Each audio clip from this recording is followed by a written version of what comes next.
pessoal, eu acabei esquecendo de pôr para gravar. Começamos agora. Então, o que eu falei? Eu falei só que nós temos aqui a aula de hoje, né, falando de requisitos, e que nós temos a próxima aula que está, apesar de estar no mundo como responsabilidade patrimonial, eu devo converter ela numa revisão e uma fixação de conteúdo para a prova, que vai ser a nossa última aula. Então, temos duas aulas, uma aula de revisão e uma aula que vai ser a prova. Diga, Raquel, pode falar, fique à vontade. Ô, professor, não é a Raquel, só isso que eu queria avisar. O meu Teams é baixado no computador e eu uso para fazer audiência. Aí é a Maria Helena aqui. Raquel é o nome da minha chefe. Ah, tá, não, beleza, não dá nada. Eu não ia conseguir achar teu nome para dar presença, mas na hora de fazer chamada, você grita de novo isso lá, tá bom? Beleza. Fique tranquilo. Então, pessoal, o que é o tema de hoje? O tema de hoje é falar, basicamente, da execução e falar dos seus requisitos. Tá? Então, execução civil, ela tem dois requisitos elementares, dois requisitos básicos, duas coisas que são assim fundamentais, que são pressupostos para que eu possa pensar em falar em execução. Estas duas coisas têm que existir. Tá? Então, tem que ter esses dois elementos fundamentais para que eu possa pensar em levar a cabo, em levar adiante uma execução civil. Primeiro, inadimplemento, tá? Então, o cara tem que ter uma obrigação e ele tem que não ter pago, tá? Então, o inadimplemento, o não pagamento oportuno, na época certa, contemporâneo da obrigação, tá? Então, tem que ter o inadimplemento do devedor. Então, primeiro requisito, inadimplemento. Segundo requisito, nós temos que ter um título executivo. Então, é só isso que precisa, professor? Sim, é só isso que precisa. Então, você precisa ter título. O que é título? Algo que tenha força executiva. O que tem força executiva? Nós estamos aqui conversando e estamos pensando que a gente saiu do processo de conhecimento e estamos entrando no processo de execução. Ou, especificamente, nós saímos da fase de conhecimento e entramos na fase de execução, ou cumprimento de sentença. Quando nós falamos de um título executivo judicial, uma sentença propriamente dita, é natural a gente pensar que este título, que esta sentença é um título executivo judicial e que, portanto, ele tem força de título executivo. No entanto, a gente tem na nossa legislação outros documentos que, por si só, já tem força executiva. Então, não precisa necessariamente a gente estar diante de uma sentença para poder dar início ao processo de execução. Para isso, vou dizer para vocês, nós temos, por exemplo, um cheque, uma nota promissória, uma debênture, um contrato, um termo de concessão de dívida, um monte de coisa a gente tem que é atribuído pela lei força executiva. Então, nós precisamos dessas duas coisas. Inadimplemento, que é o não cumprimento regular da obrigação, e nós precisamos do título executivo.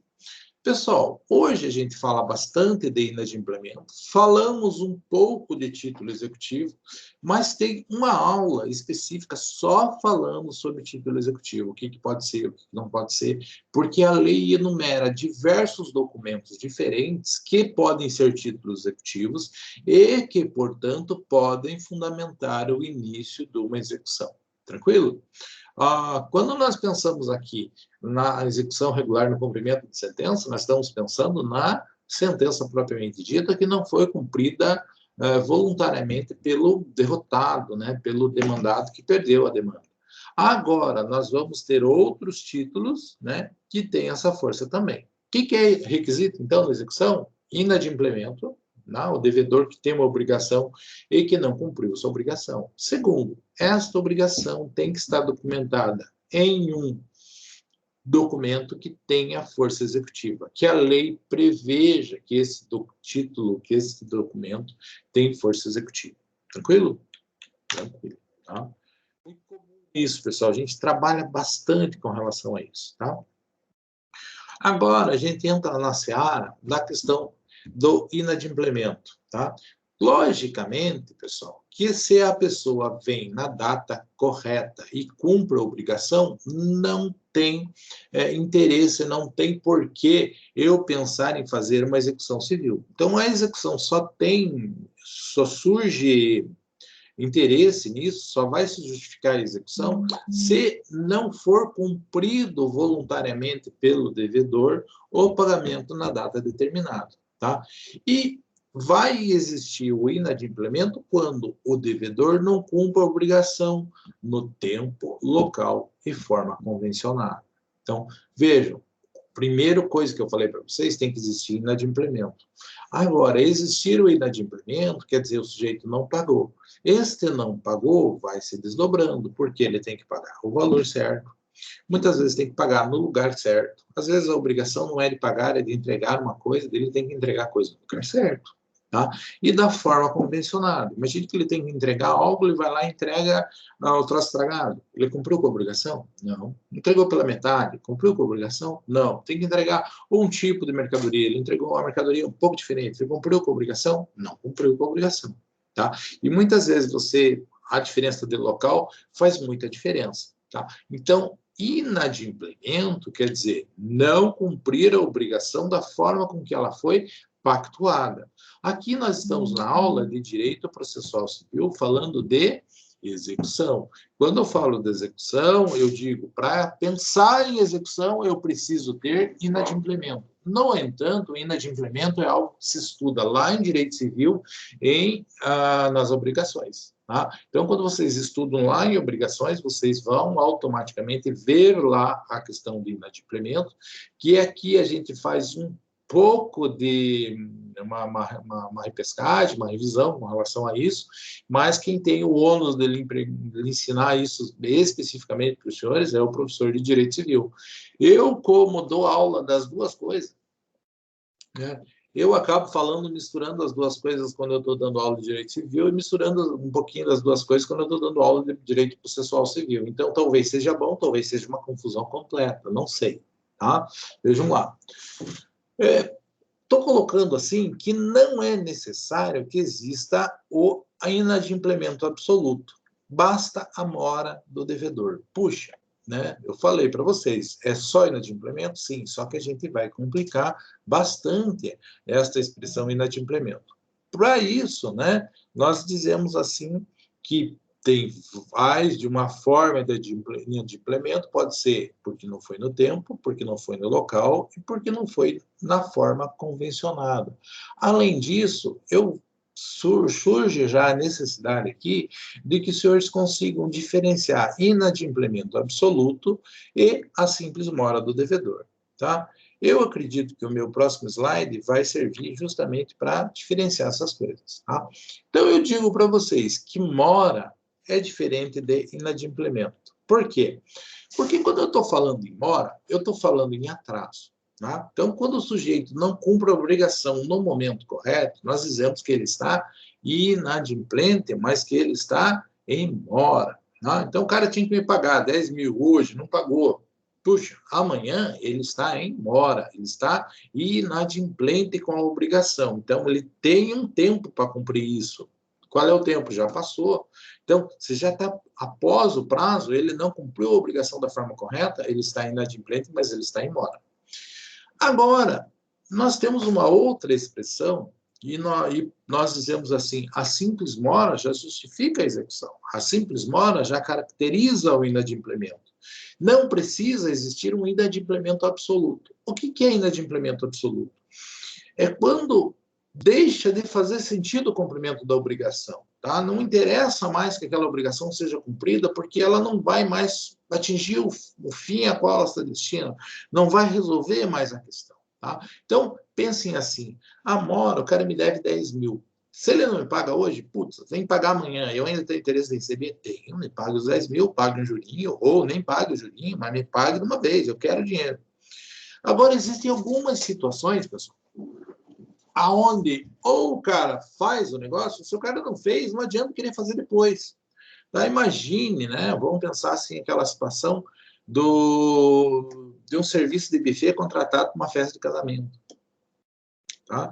Daí, a gente pensa na questão do dinheiro, mas nós vamos pensar agora na questão da entrega, no cumprimento da obrigação, que é entregar, ir lá e fazer a janta para os convidados. Tá? E daí chega no dia da festa, tem o casamento e o buffet não aparece. Puxa vida, o buffet não apareceu? Não, não apareceu. Não, não foi.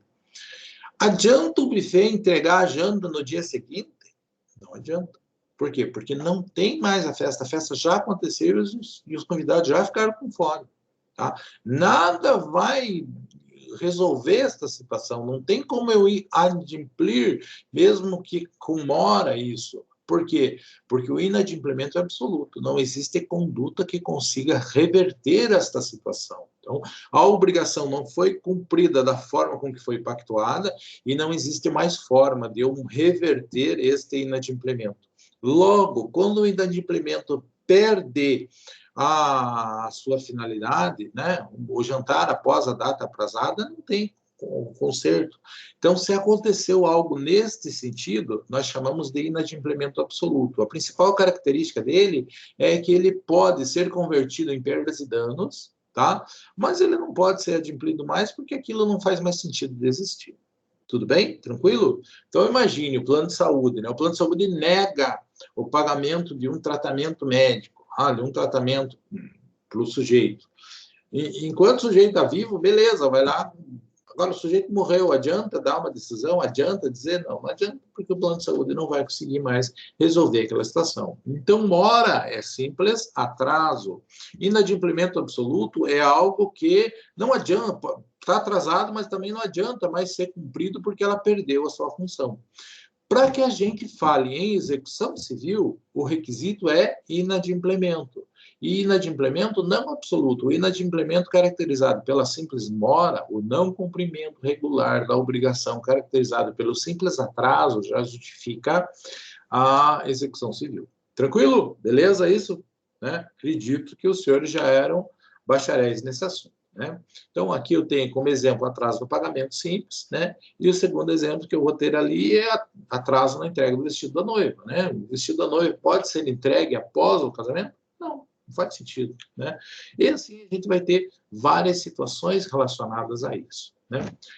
Tempo no cumprimento das obrigações, tá? Daí aqui a gente vem falar, normalmente, né, as normas que regulam o direito, eles vão se preocupar muito com a questão do tempo, né? Então, se a obrigação é termo, ou seja, se ela tem data de vencimento ou não. Né? Então, normalmente consta do título a indicação da data do dia que deve ser o pagamento.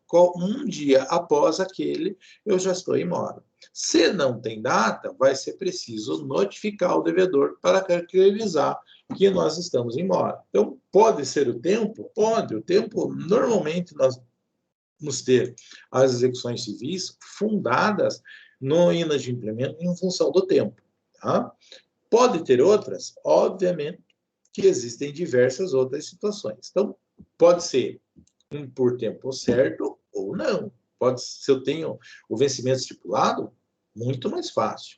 Tá? Se eu não tenho o vencimento estipulado, vai ter aquela necessidade de eu colocar lá, de eu notificar o sujeito da data certa. Na obrigação que tem por termo vencimento certo, surge em condição de mora prévia. Então, se tem o prazo determinado, não precisa notificar.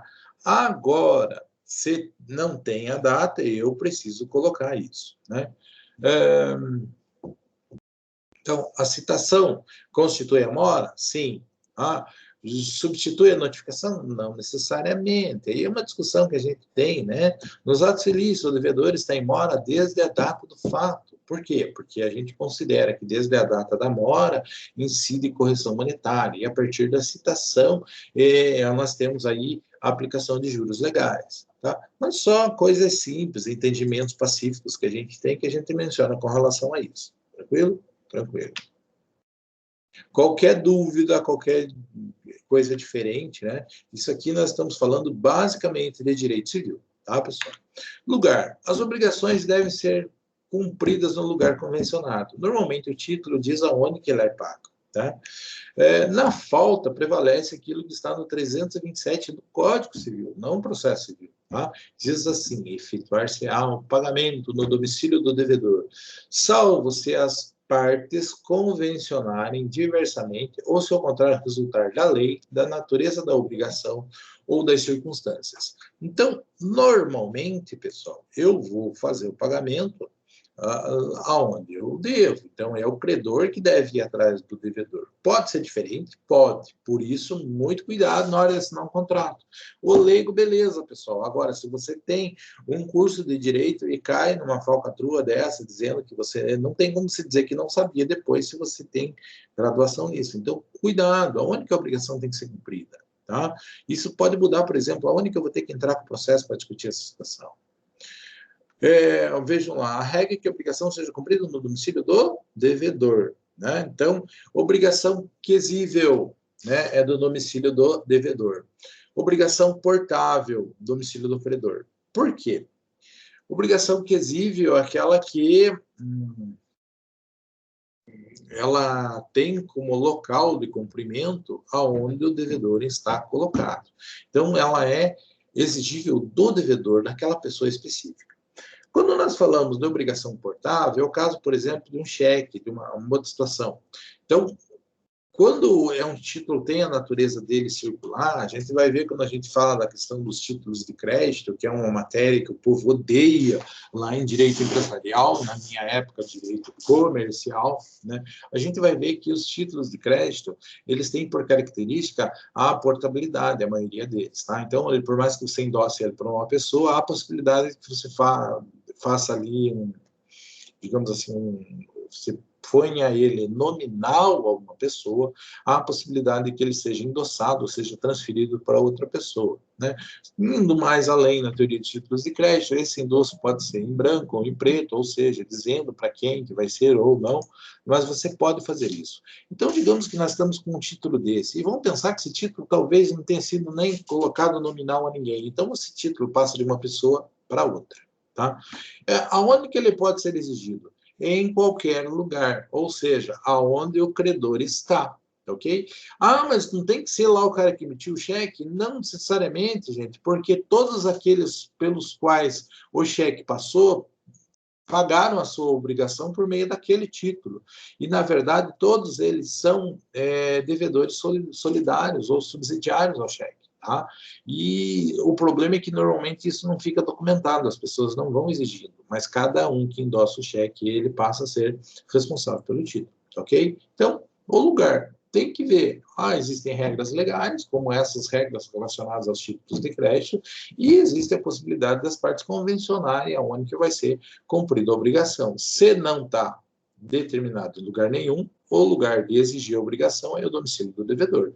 E, inclusive, esse é o lugar padrão da propositura das ações que visam a cobrança de alguma coisa. Tá? Domicílio de quem? Domicílio do réu. Ou, normalmente, o réu é o devedor. Ok? Prova do pagamento, pessoal. Daí aqui a gente entra numa situação bem simples, né? Quem tem que pagar? Então, se os caras entram com uma execução, né? Nós estamos discutindo o lugar, como é que faz? Quem tem que pagar? Compete sempre ao devedor, já que não se pode exigir do credor prova negativa, né? Faz-se com a apresentação do recibo ou a devolução do título correspondente à obrigação. Então, se eu vou entrar com uma execução, essa é uma questão assim, muito relevante. Né? Estou falando da obrigação, estou falando do inadimplemento. Como é que eu provo que não tem inadimplemento? Por meio do recibo.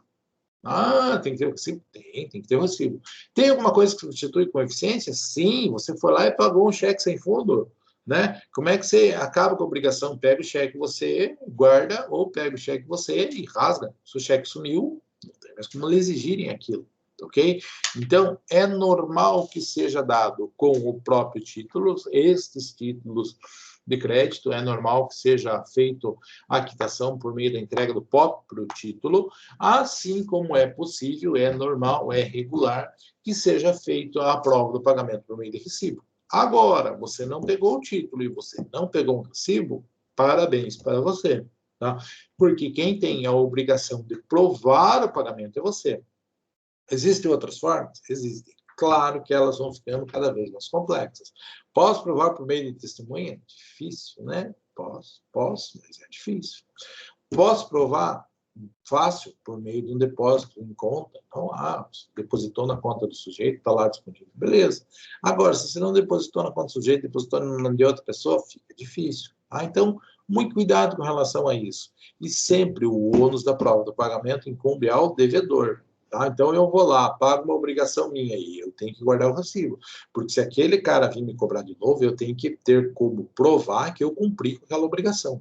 É minha obrigação, é meu ônus provar que eu realizei o pagamento daquela obrigação e não sou inadimplente.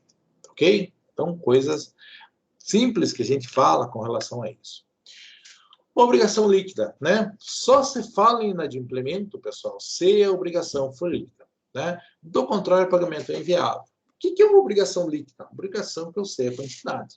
Tá? Então, quando eu sei exatamente o valor da dívida, eu estou diante de uma dívida que é exigível. Se ela não é líquida, pessoal, não tem como ser exigível. Então, normalmente a gente fala de duas coisas, assim, ao falar de obrigações, ao falar de execução, né? Que é certeza e liquidez. Né? O que é certeza? Certeza é qual o bem jurídico tutelado por aquele negócio. É dinheiro? Beleza. É soja? É locação, é um imóvel? É um carro? Tá? Então, quando eu falo certeza, eu estou falando de qual bem jurídico está sendo tutelado naquela obrigação. Então, eu não tenho dúvida com relação a isso. É qual o bem jurídico, qual é a coisa que está sendo tutelada, qual é digamos assim, o valor do direito que nós estamos tutelando, que nós estamos buscando por meio daquele negócio, né? Só um pouquinho.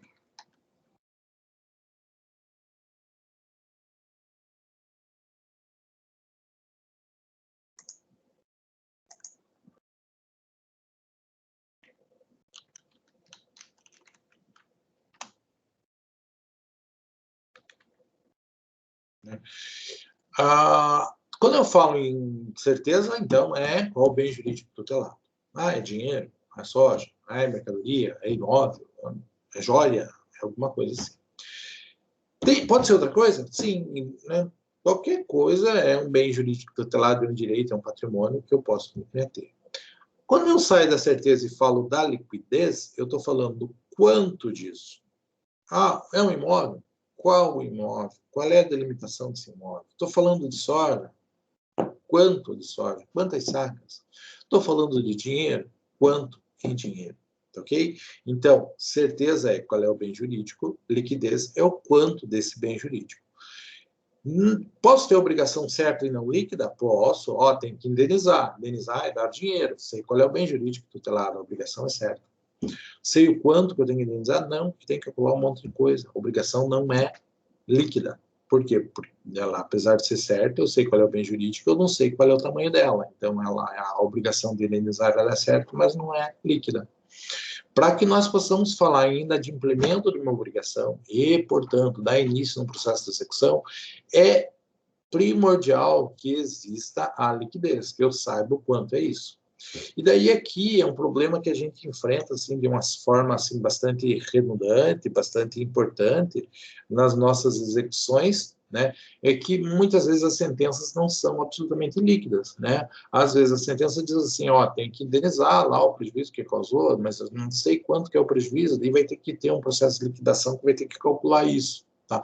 Então, por isso que quando você faz uma petição inicial, você já tem que pensar em dar valor certinho à coisa para você não ter que ficar passando por aquela fase de liquidação para discutir quanto que as coisas valem, tá? Para liquidar o negócio. Porque enquanto não está líquido, você não consegue entrar no processo de execução, porque não tem como exigir, não tem nem como você dizer que a outra parte está inadimplente se ela não conhece o tamanho da obrigação que ela tem. Tudo bem? Então, a obrigação tem que ser inadimplente, não precisa ser inadimplemento absoluto, a simples mora já justifica, no entanto, nós precisamos estar diante de uma obrigação líquida, que eu saiba qual é o bem jurídico tutelado e saiba quanto deste bem jurídico tutelado eu preciso para me desincumbir desta obrigação. E se a obrigação foi condicional ou for a termo, né? Então, aqui nós vamos dizer assim, que termo é um evento futuro certo, e condição é um evento futuro incerto, né? Então, nós vamos pegar um exemplo simples, assim, para a gente entender essa situação. A morte. Se eu considerar a vida de uma pessoa, eu digo que a morte é um termo, porque todo mundo um dia vai morrer. Beleza? Beleza. Agora, eu pego a mesma morte, mas eu não levo em relação à vida da pessoa, eu levo em relação a um contrato de seguro de vida.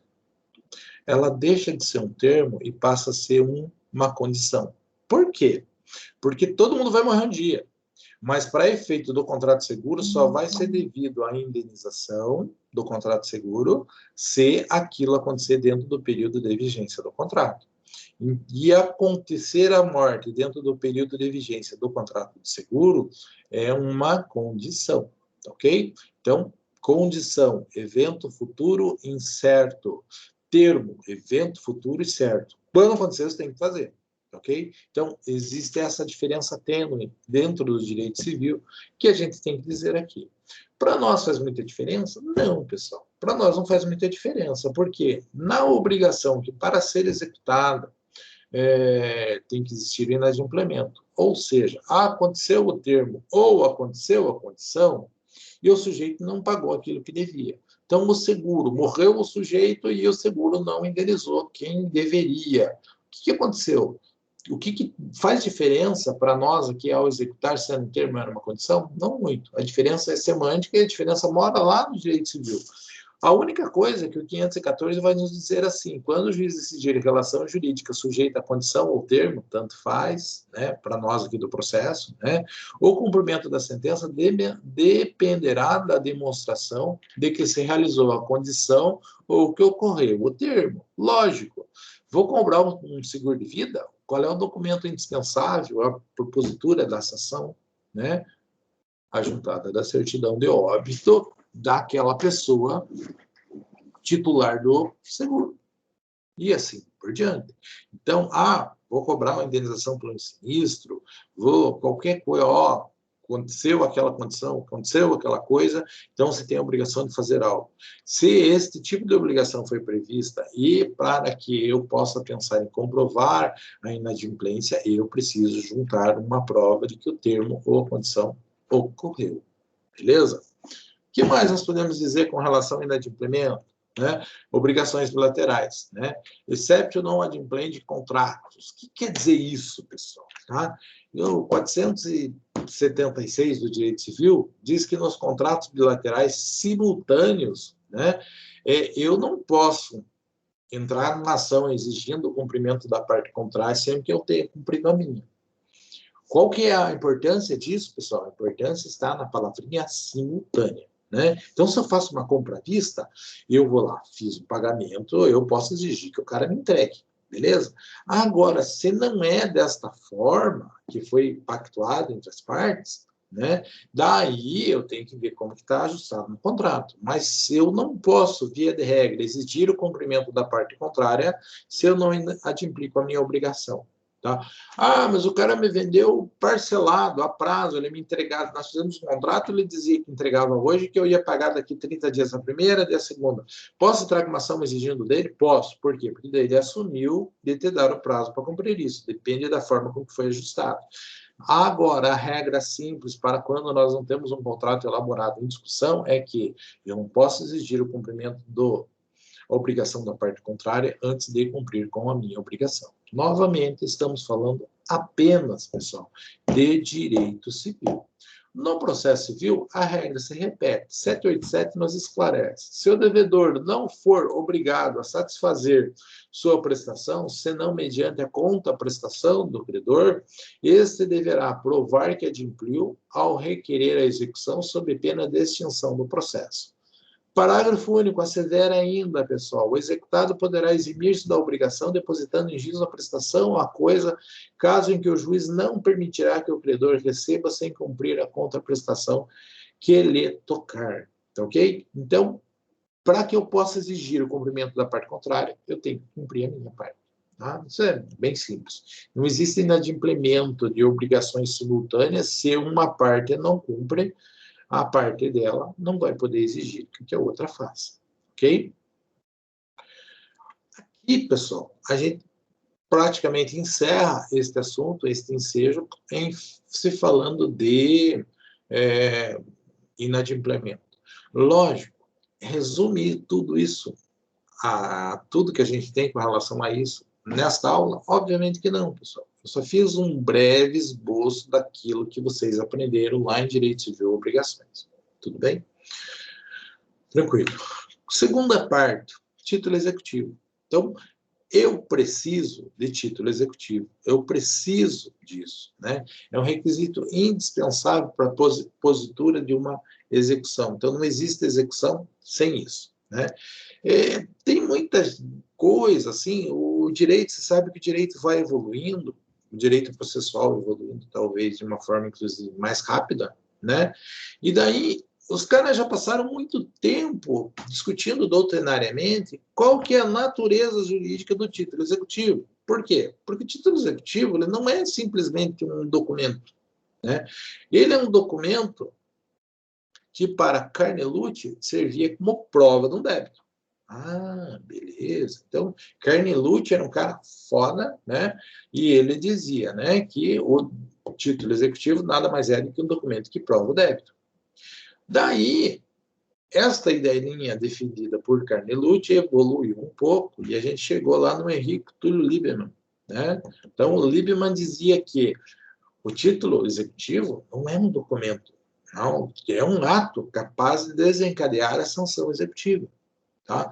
Então, ele vai além do conceito de documento e diz assim, não é só uma prova da existência do débito, é uma prova da existência do débito, mas, principalmente, ele é um ato, é algo que desencadeia um processo judicial para que aquilo seja cumprido. Daí nós chegamos num cara que não é tão conhecido como Carnelucci, nem como Lieberman, né, que é o Sata, e ele diz assim, ele fez aquela sabedoria, né, dele juntou as duas teorias. Então, é um ato-documento, né? Então, ele juntou a questão da prova, que Carnelucci defendia, a teoria do ato que Lieberman defendia e colocou, é um ato-documento. Por quê? Porque na mesma forma que o título serve para demonstrar a existência do débito, a existência da obrigação, ele também tem força suficiente para desencadear o processo de execução, a sanção executiva. Tá? Obviamente, né, que a maior parte da doutrina brasileira adota a teoria terceira, né, que é a teoria de Sata, né, dentre as quais nós podemos dizer Costa e Silva, Sérgio Moura, Humberto Teodoro Júnior, Araquém de Assis, todos nomes de direito processual civil bastante renomados. E faz, assim, bastante sentido, né, pessoal, a gente ter a adoção ali da terceira teoria. No entanto, estamos falando disso porque só para nós entendermos e porque eventualmente pode ser enfrentado pelos senhores esta questão em uma ou outra prova, um exame de ordem, alguma coisa assim, os caras tiram essas questões do fundo do baú. Agora, se vocês forem no fórum e perguntar isso para um advogado, a chance dele não saber responder é para cima de 80%, beleza? Bom, aí a gente tem uma afirmação bastante forte, pessoal, tá? Que, ao mesmo tempo que eu digo para vocês, isso é importante, só a lei pode criar título executivo. Por quê? Porque eu não posso ficar inventando coisas e dizer que isso é título executivo. Não posso, não. Né? Sendo o título um ato-documento que abre as portas para a sanção executiva, ou seja, um documento diferenciado que dá início a um processo já lá na frente, né? Já lá, que eu não preciso discutir qual é o conteúdo do direito, eu já passo efetivamente para a fase de execução, ou seja, para a fase que vai fazer com que aquilo torne-se efetivo na vida do sujeito, sendo isso uma coisa tão importante, obviamente, que eu não posso deixar com que as pessoas inventem um troço do nada e aquilo seja um título executivo. Né? A questão dos títulos executivos, hoje em dia, quando a gente fala em título executivo, a gente pensa muito na questão dos títulos de crédito, né, pessoal? E daí a gente tem que fazer menção, a gente tem que lembrar que no título executivo, baseado nos títulos judiciais, tranquilo. Por quê? Porque é uma sentença judicial que não foi cumprida, e a gente tem que fazer com que aquilo seja cumprido à força, beleza? Nós já estamos no meio de um litígio, já é uma coisa de certa forma até natural que aconteça. Agora, né, quando nós falamos dos títulos de crédito, A gente tem que lembrar que os títulos de crédito surgiram lá nas grandes navegações. Por quê? Porque naquela época os caras andavam de barquinho de madeira, cruzando o oceano, os caras eram foda, né? Eram corajosos, né? Então, passar tanto no mar com relação àquelas embarcações. E uma das dificuldades que existia é que o dinheiro na época era ouro, era moeda. E isso era pesado para você carregar bastante. Então não era fácil, era complicado. Então alguém teve uma ideia de fazer um papel dizendo assim, olha, com esse papel aqui você pode ir lá na coroa e tirar tanto em dinheiro, tanto em ouro. E isso foi o primeiro título de crédito. E isso facilitou a navegação, facilitou o comércio internacional, foi um marco histórico o desenvolvimento disso, e daí tanto é que foi se inventando um monte de títulos, adaptando, fazendo um monte de coisa. Até que nós chegamos num mundo informatizado onde não faz mais muito sentido você dar um cheque. Né? Não sei, pensem aí entre vocês quantos dos 21 que estão presentes utilizam cheque regularmente. Né? Hoje em dia, normalmente, se usa dinheiro de plástico, né? Paga por aproximação, tanto no débito quanto no crédito, de forma parcelada e tal. Então, os títulos de crédito, eles deixam um pouquinho de existir. Agora, para nós, enquanto processo de execução, nós temos que ter um título. Por quê? Porque aquela obrigação, né, que está lá no... paga por meio de uma via magnética, como é que eu vou executar aquele negócio? Não vou executar. Se ela for online, beleza. Se ela não for, né? Claro, hoje a gente vive, por exemplo, as transferências eletrônicas como a Pix, né? Então a gente mudou muito com relação a isso. Mas quando a gente vai falar de execução, a gente ainda pensa naqueles títulos executivos, tá? A gente ainda pensa no cheque, a gente ainda pensa na nota promissória, na fatura, coisas que existem, que perderam muito no mercado, perderam muito para as outras formas que a gente tem de negociação, mas a gente tem que tratar delas. Tranquilo? O que mais, pessoal? Cabe ao legislador dizer quais são os títulos, né? Então, eles são números clausos, números taxativos. Então, quem cria título é a lei, tá? Por quê? Porque a lei que cria, outra pessoa não pode criar. Isso é um problema? Não, pessoal. Por quê? Porque é extremamente simples você fazer um documento preenchendo os requisitos que estão na lei. Então, uma nota promissória, ela tem o seu corpo padrão. Qualquer pessoa que preencher um documento dizendo nota promissória e colocar os elementos que uma nota promissória precisa ter, fez uma nota promissória. Não precisa eu ir na livraria comprar aquela impresso laranjadinho. Faça no computador, o sujeito assinou, aquilo é uma nota promissória? Então, não é difícil fazer um título executivo. É fácil. O que eu não posso é criar nota de empréstimo. Isso existe? Não, isso não está previsto na lei. Se tem for executivo, não está. Mas eu posso criar um documento, nota promissória no meu computador, eu quero assinar aquilo, vale? Vale. É assim, é assim.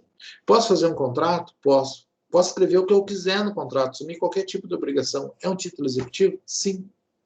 Então, eu não preciso criar título novo, porque é fácil de fazer aqueles títulos que estão previstos na legislação, que existem na legislação. Vou fazer um termo de confissão de dívida. Isso vai ter força executiva? Sim, perder um acordo de vontade, se o devedor assinar, se as duas partes assinarem, tiver duas testemunhas, ele é um título executivo judicial, extrajudicial. Tranquilo?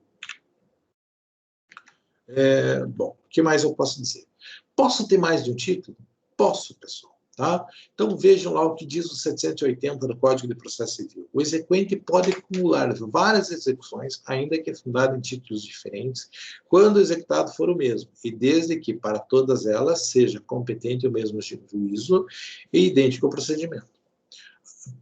O que eu quero dizer com isso? Né? Então, eu tenho 3 cheques da mesma pessoa. Posso colocar todos na mesma execução? Pode, beleza. Por quê? Porque é a mesma pessoa, o mesmo credor, o procedimento é o mesmo. Agora, posso ter uma execução diferente, né? Posso ter, por exemplo, imagine, eu tenho uma execução de alimentos. Vamos pensar na execução de alimentos. A execução de alimentos tem 2 ritos, né? Os 3 últimos meses a gente pode pensar a restrição de liberdade, e os valores anteriores aos 3 meses a gente pensa na execução normal como meio da penhora de bens. Posso fazer as duas execuções juntos? Não posso, porque eu vou ter que optar ou por fazer por patrimonial ou por restritivo de liberdade. Posso fazer 2 execuções? Posso. Daí uma ele responde com patrimônio, outra ele responde com a liberdade, mas eu não posso colocar as duas juntas porque o procedimento de ambas são diferentes, tranquilo? Posso executar cheque de 3 pessoas diferentes no mesmo processo? Não posso, porque não são as mesmas partes, e assim por diante. Então, o que está colocado ali é bem objetivo. Se eu tenho mais de um título contra a mesma pessoa, ótimo, junta tudo dentro do mesmo processo. Agora, desde que seja a mesma forma de cobrança, a mesma natureza. No caso dos alimentos, nos esclarece bem o porquê que é coisa diferente. Veja o que diz a súmula 27 do STJ. Pode a execução fundar-se em mais de um título executivo judicial relativo ao mesmo negócio? Pode. Por exemplo, pessoal, às vezes você vai em umas imobiliária Jacu aí, né, e os caras falam, você assinar um contrato e uma promissória para cada mês de aluguel. O que é isso? É 2 títulos para a mesma obrigação. É um perigo. Imagina se os caras querem cobrar o contrato e mais a promissória, vão cobrar 2 vezes, tem 2 títulos. Vai ter que entrar com uma ação judicial justificar que os 2 títulos são referentes à mesma obrigação. Mas pode estar documentado 2 vezes? Pode. Ok? É pertinente? Não. Não é pertinente, não é uma coisa normal e não tem nada que justifique o devedor assinar esses negócios. Agora, se o cara assinou, ele está na boa vontade do credor. Cópia do título, pessoal. Tá? Aí uma coisa importante, né? E a gente volta a falar. Quando nós falamos dessa questão, quando a gente discute título de crédito, quando a gente discute essas coisas, a gente pensa, por exemplo, no princípio da portabilidade, né? Que é aquela ideia de que o título de crédito ele vale na mão de quem ele está. E aquela pessoa pode entrar com cobrança e tal, toda aquela situação. Logo, não faz muito sentido a gente pensar na cópia do título. Tá? Então, eu digo, a regra é negativa. O cheque é o cheque, o xerox autenticado do cheque não é nada. Beleza? No entanto, pessoal, a gente tem, assim, algumas situações bem claras. Né? Por exemplo, imagine um cheque, né, que foi juntado num inquérito policial, né, num processo criminal. Se ele está lá, naquele processo criminal por procurar o crime de estelionato, posso executar a cópia? Posso, porque a obrigação existe. Né? Aí, o título de execução provisória, imagine aquela execução provisória onde o processo ainda não terminou. O que normalmente eu executo no cumprimento de sentença? Sentença, na sequência dos mesmos autos. Tá? Então, quando o processo ainda não terminou e ele está seguindo, está indo lá para o STJ para analisar um recurso especial, e eu vou lá, tiro uma certidão explicativa e mento com uma execução daquilo, porque o recurso especial não foi aceito com efeito suspensivo. Tá? Quando eu estou fazendo isso, eu estou executando a própria sentença? Não, estou executando uma cópia. Então, é possível isso? Sim, é possível isso. Tá? Mas a regra é que os títulos têm o princípio da cartularidade, principalmente os títulos de crédito, e não podem ser substituídos por cópias. Tudo bem? Isso é absoluto? Não, pessoal, não é absoluto. Por quê? Porque hoje em dia a gente está no princípio da informática, a gente está num processo de informatização. Né? Hoje em dia os processos são digitais. Como é que eu vou juntar um cheque? Não vou juntar um cheque. Vou escanear o cheque frente e verso e vou juntar na execução. Se eu fosse juiz de uma vara dessa, eu pediria que o cheque fosse depositado em cartório. Tá? Mas a gente sabe que não é assim que os juízes entendem. Tá? Então, a gente digitaliza e guarda isso lá no escritório do advogado. Tranquilo? Então, eu dizer para vocês que a regra geral é que a cópia não vale, beleza. Mas isso lembrando que direito é a ciência do dever ser, deveria ser desta forma. Obviamente que não acontece isso de uma forma pacífica, tranquila, rápida, fácil, né? Nós temos aí um monte de coisa, a gente tem, nesta questão de juntar cópias dentro do processo, a gente tem atribuído ao advogado a questão da fé pública, né? Para tirar cópia, para juntar cópia dentro do próprio processo, o que pode ser bastante complicado. Tranquilo? Então, cópia do título é a mesma coisa? Não, mais ou menos, né? Requisitos do título, pessoal. Bom, quando eu falo em título executivo, né, esse título tem algumas características, alguns requisitos específicos, coisas que são fundamentais e que não podem faltar no nosso título executivo. Primeiro, certeza. Quando eu falo certeza, o que não tem que ter? Qual é o bem jurídico tutelado? Outra coisa, liquidez. Tem que dizer o quanto da dívida. né? A quantidade de bens que constitui o objeto da obrigação do devedor. Então, certeza e liquidez. Tá? Se eu não tenho certeza e liquidez, eu não tenho elementos necessários a dar início a uma execução, né? Além disso, pessoal, tem que estar ali presente o requisito de exigibilidade. Então, tem que ter certeza, é dinheiro. É R$1.000, está líquido. Exigibilidade, tem que ter ocorrido a data de vencimento. É um contrato de indenização, contrato de seguro, no valor de R$100.000. Então, tem lá o seguro, tem que ir ao beneficiário, tem o valor, então tem certeza, tem liquidez, tem tudo. Exigibilidade, só depois o sujeito morrer, né? Se for um seguro de vida, assim por diante. Tá? Então, nós temos que ter certeza, liquidez e exigibilidade. O título tem que apresentar essas coisas. Tá? Então, obrigação condicionada a termo, só depois que ocorrer a condição ou termo. Né? Então, vai faltar interesse ao credor se o título não estiver vencido ou se a condição suspensiva não estiver se verificada. Tá, ok? Né? Aí a gente vai entrar na seara dos títulos executivos judiciais. Quais são eles? Estão previstos lá no 515. Tá? Então, coisas que eu indico que são títulos executivos judiciais. Naturalmente, aquele que provém do processo judicial. No entanto, a gente vai ver que existem diversas outras coisas que não provêm de processos judiciais, mas que o legislador, assim, de repente, para prestigiar, para dizer que o negócio é importante, é legal, é bonito, né? O nosso legislador foi ridículo e falou, isso é um título executivo judicial. Não é, mas para a lei é, e teoricamente surge de uma forma. Tanto ele não é, pessoal, que na hora de você executar, você executa como se estivesse executando um contrato, né? Não como se estivesse executando uma sentença, mas são chamados de títulos executivos judiciais. Primeiro, decisões proferidas no processo civil que reconheçam a exigibilidade da obrigação de pagar, quantia de fazer, Claro, uma sentença no processo civil, transitada e julgada, é um título executivo. Né? Ou não é transitada e julgada, se não tem efeito suspensivo, também é um título executivo judicial. E é o normal. Né? O normal era pensar que a coisa acaba aí, mas ela não acaba. Tá? Decisão homologatória de composição judicial. Então, eu fiz um acordo lá no NPJ, né, de alimentos. O juiz homologou. Se ela é homologada pelo juízo, ela tem um título executivo judicial. Faz sentido? Total. Né? Decisão homologatória de autocomposição extrajudicial de qualquer natureza. Tá? Então, se o acordo aconteceu lá na sala de audiência, beleza, é uma homologação judicial. Faz sentido? Faz. O acordo aconteceu lá no NPJ, tá? Núcleo de prática jurídica, e daí foi levado no juiz para o juiz homologar, não teve audiência. É judicial? Sim. Por quê? Porque o juiz homologou. Faz sentido? Faz. Formal ou certidão de partilha. O que é isso, pessoal? Né? Imagine que eu tenho um processo de divórcio, né? E daí se dividiu o patrimônio.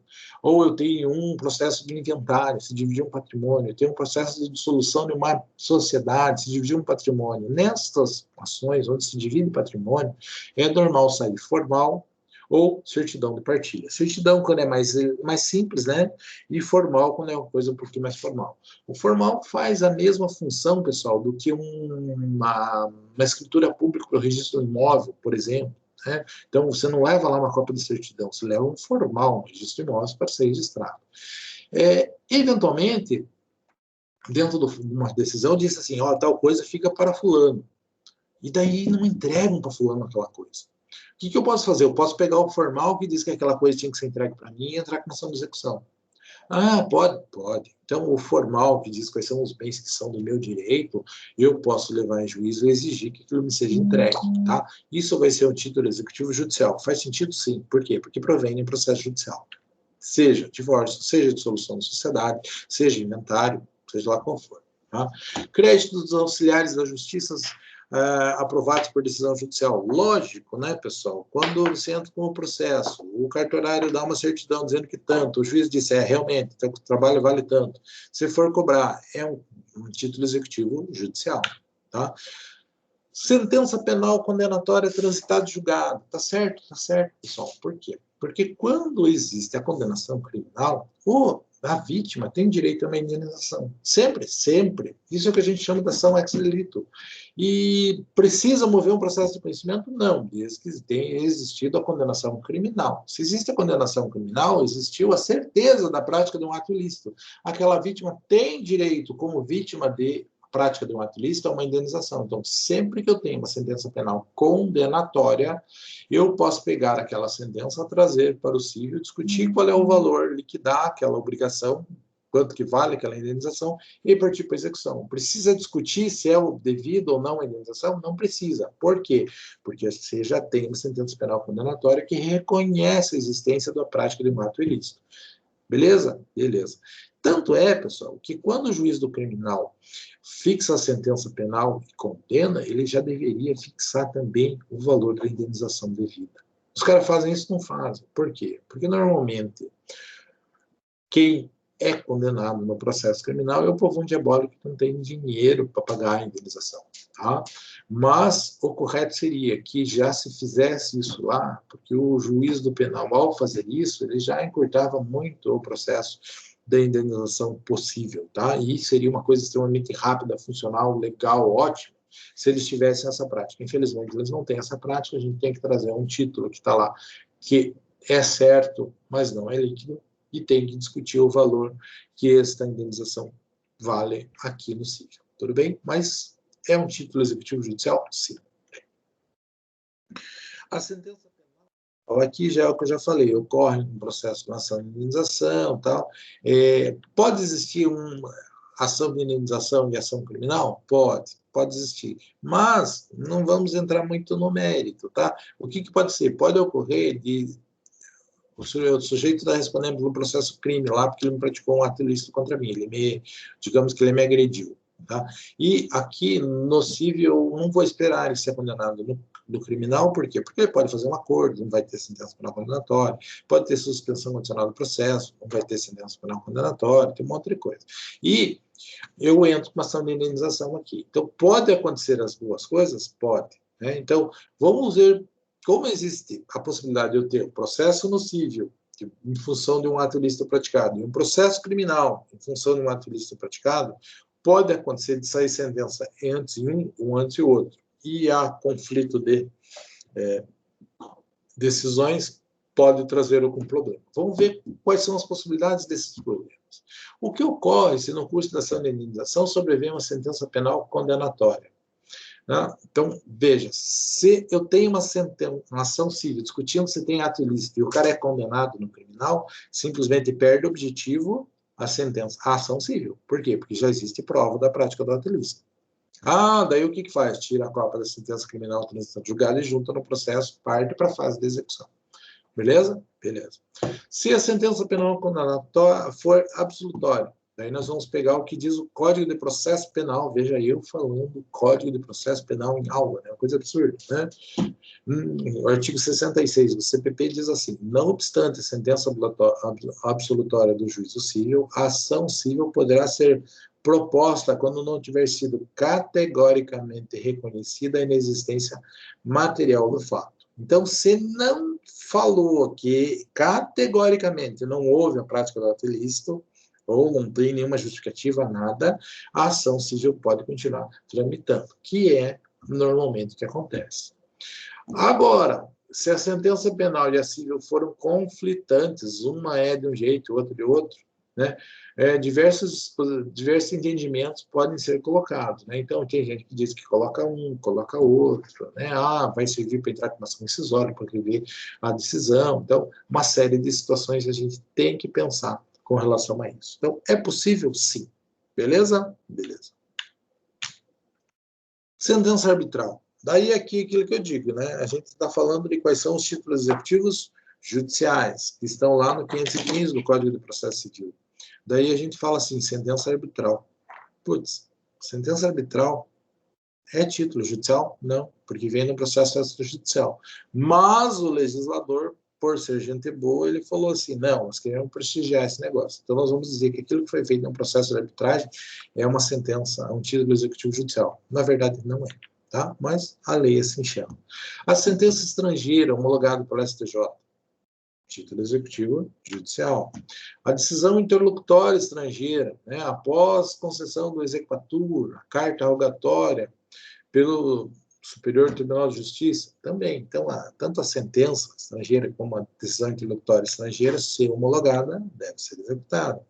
Então, outros títulos judiciais podem ter alguma outra coisa criada em lei específica, mas são estes o que nós chamamos de títulos executivos judiciais, os títulos executivos que têm o condão de dar início ao processo de execução diretamente, sem que você tenha que passar antes por um processo de conhecimento. No caso da sentença do processo civil, logicamente você já passou por processo de conhecimento, mas um processo arbitral não, então, e assim outros entenderam o que eu quis dizer. Né? Títulos executivos extrajudiciais, pessoal, aqueles que não têm relação com processos anteriores, que estão previstos no artigo 784 do Código de Processo Civil. Né? Então, primeiro, os títulos de crédito de um modo geral, né? Letra de câmbio, nota promissória, duplicata, cheque, debênture, né? São títulos de crédito que têm força executiva. Né? A escritura pública ou outro documento público assinado pelo devedor. Então, se eu assinei uma escritura pública, né, vale como título executivo judicial? Vale. Por quê? Porque você declarou um negócio na frente de um tabelião. Né? Documento particular firmado pelo devedor e duas testemunhas, o termo de confissão de dívida, se o devedor assinar e duas testemunhas assinar, vale como execução? Vale para execução? Vale. Não é um título executivo judicial, mas é extrajudicial, executa do mesmo jeito. Tranquilo? Instrumento de transação referendado pelo Ministério Público, Defensoria Pública, Advocacia Pública, pelos advogados dos transatores ou por conciliador ou mediador credenciado pelo tribunal. Fui lá no Sejusc, fiz um acordo, pus a estagiária da comarca. Né? É o Sejusc. Então, o acordo que os caras referendaram lá vale como título executivo extrajudicial. Beleza? Beleza. Mais contratos garantidos por hipoteca, penhor, anticrédito, ou outro título real de garantia, aquele garantido por calção, né? Então, todos têm seguro de vida em caso de morte, foro, laudêmio, gente, basicamente, vou ser sincero para vocês, são tipos de contrato, tipos de obrigação ligadas à remuneração de uso de imóvel, coisa assim, que eu nunca lembro exatamente o que é foro e o que é laudêmio, tá? Mas são termos assim, se a gente não usa nota promissória, mas hoje foro e laudêmio morreu há muito mais tempo, mas está no nosso Código Civil, e eu já fui pesquisar essa merda para dar aula umas 300 vezes e eu nunca lembro. Tá? São modalidades de contratos específicos. Tá? Aluguel os seus encargos também são títulos executivos extrajudiciais. Né? Certidão da dívida ativa. Vai dar início a um processo judicial automático? É um título judicial? Obviamente que não, mas ele serve para dar início a uma execução. Né? Crédito referente a contribuições ordinárias e extraordinárias a condomínio de edifício. Quer dizer que o condomínio não precisa passar por ação de cobrança? Não, o condomínio pode simplesmente ser realizado uma ação de execução diretamente. A expedição da serventaria notarial relativa a valores e emolumentos. Né? Então, se eu digo que o pagamento do lá do fórum sai por um título executivo extrajudicial, eu digo que o emolumento, que as custas do cartório extrajudicial, título de documento, cartório de protesto, assim por diante, saem por conta de um título extrajudicial. Tranquilo? O que mais? Outros títulos, né? Os 784, 12º, diz para a gente, possibilidade de leis especiais criarem outros títulos executivos extrajudiciais. Exemplo, cédulas hipotecárias, créditos industriais, rurais, crédito comercial, e assim por diante. Né? Quando a gente pega as cédulas hipotecárias, cédulas de crédito industrial, rural, tem uma história assim, que eu nunca esqueço, pessoal. Tem uns clientes aqui do Canambi que eles foram participar de um leilão, eles estavam precisando de dinheiro, né? Sabe que no Canambi o pessoal é reconhecido pela qualidade na sua produção, e no caso deles tinha um gado leiteiro. né? Então, o gado deles era muito bom, muito renomado, e eles precisavam de dinheiro. O que eles fizeram? Eles encheram 2 caminhões de vaca e foram participar do leilão em Mogi Mirim, Mogi das Cruzes, eu confundo o nome das 2 cidades, né? Foram lá vender gado premiado, aquele gado assim, que depois a gente foi ver, tinha vaca que no mês tinha produzido uma carreta inteira de leite, decidia a produção daquela coisa. E o que aconteceu? Venderam, foi muita coisa para o interior de Minas, para o interior de São Paulo, ali, e não receberam 20% do gado que foi vendido. E colocaram os títulos para ser cobrado ainda no Banco do Brasil. Quando chegou no Banco do Brasil, o Banco do Brasil pegou os títulos, venceram, está aqui de volta. E eles protestem. Não, nós não podemos protestar. Por quê? Porque nós somos o Banco do Brasil. E o Banco do Brasil é um banco que incentiva o meio rural.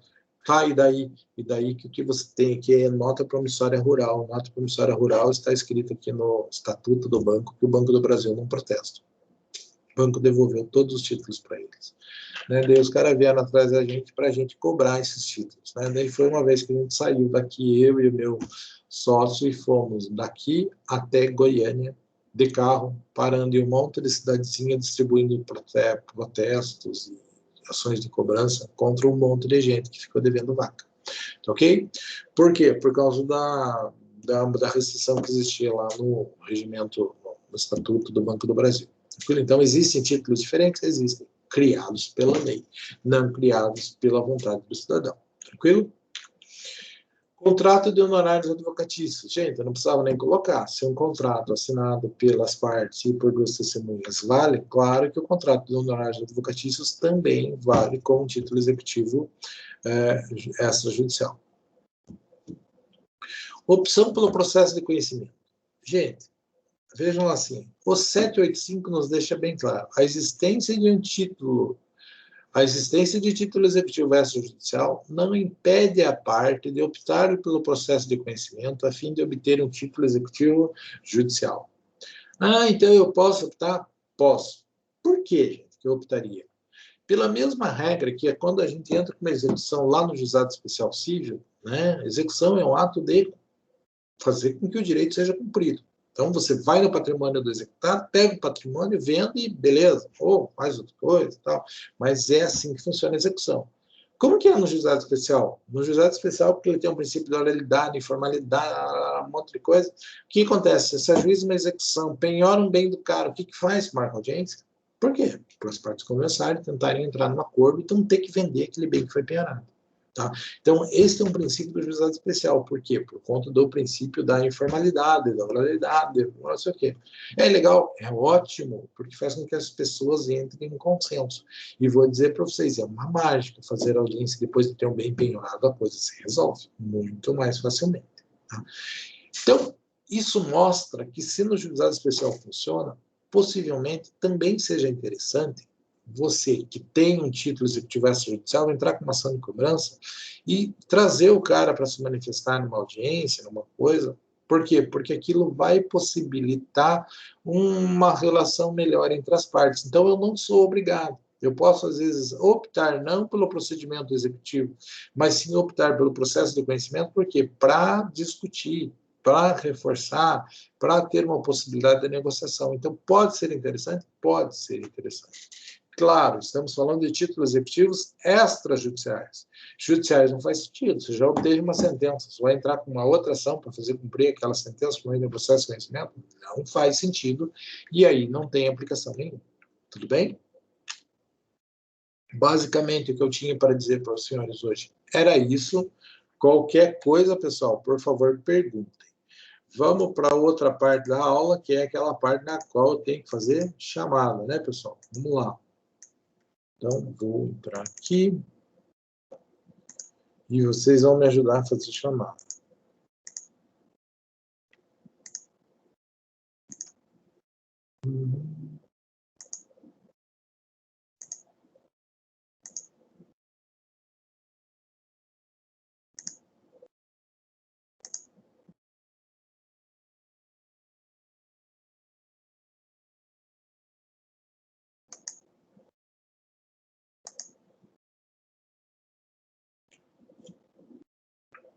Pessoal, Não vão tentar assim, fazer assim. Se eu tiver dúvida, eu pergunto, mas não vamos erguendo a mão, porque senão se sair da ordem alfabética, dificulta, tá? Então, a Ana Carla está ali, a Beatriz está ali, o Cleison está ali, o Cristiane está ali, o Gabriel Gelinski está ali, o Gabriel Moliterno está ali, Guilherme. Então, os dois. O Elton está ali, o Igor está ali.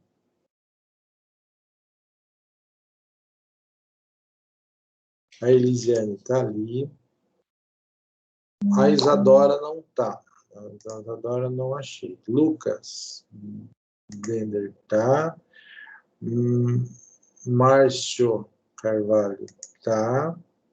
Maria Helena é aquela que falou lá no começo que estava com outra. É da Raquel, sou eu. A qual? É da Raquel mesmo, professor, sou eu, Maria Helena. Maria Helena, isso mesmo, tá? Então, a Maria Rita está ali. Maria Vitória está aqui. Nicolas está. Robiel está. A Sueli está aqui. E a Vitória, eu acho que não está. Tranquilo? Dei falta para 2 pessoas apenas, que é a Isadora e a Vitória. A Vitória apareceu. Professor, eu estou aqui. Achei você. A Isadora não está mesmo, né, pessoal? Então, beleza. Pessoal, chamada feita, aula gravada, tudo certinho, está disponível lá para vocês. Eu acredito que semana que vem nós vamos mudar aqui de responsabilidade patrimonial, que é algo bem importante para uma revisão, onde a gente vai fixar o que vai cair na prova, né? E outra, que a gente já tem 9 aulas, né? É mais que um bimestre de aula, né? Então, vamos bem tranquilo com relação a isso. Beleza, pessoal? Da minha parte era isso, estão dispensados.